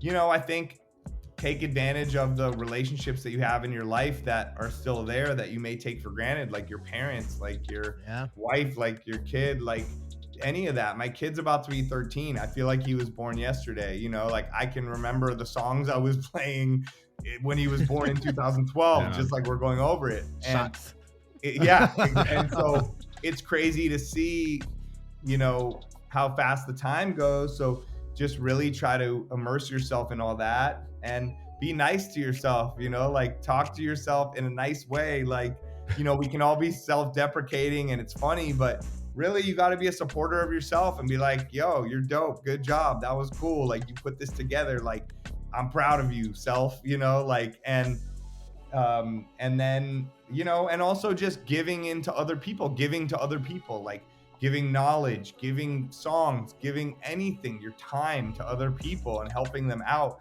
can come back and make you feel better and make you feel more balanced and stuff like that, you know, and just being part of the community and all that stuff, you know, and be like, eat good food, you know, we all like to go do that, but like giving yourself what you think you deserve. And if you look back at your younger self, you know, like what would that person have liked to give to, you know, your older self could give it to your younger self in a way. And so just, there's no real right answer. It's really hard. I go in and out of stress and all that, but I think those are things that I try to lean on to help myself stay balanced. And that was the realest shit I've heard.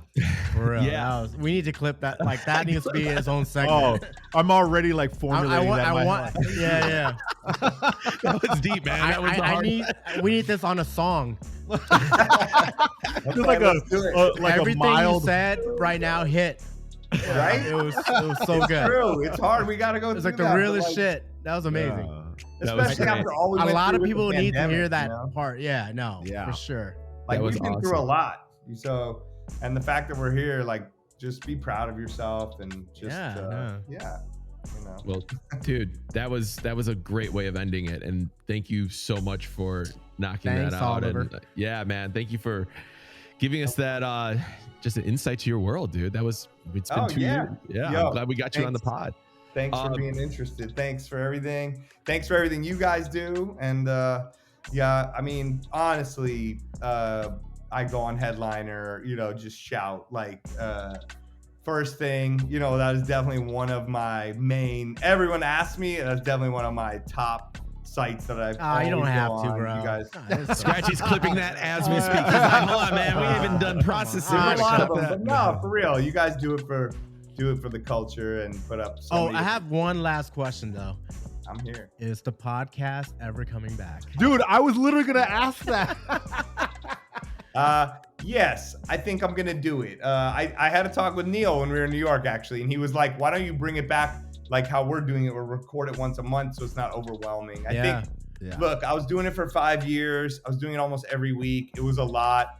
I kind of took a break. It was almost like the pandemic, where I was like, I'm gonna take a couple week break, and then I never came back. Or just do like a short form one where like you just that last segment, just do like you be the Jay Shetty of fucking the DJ world.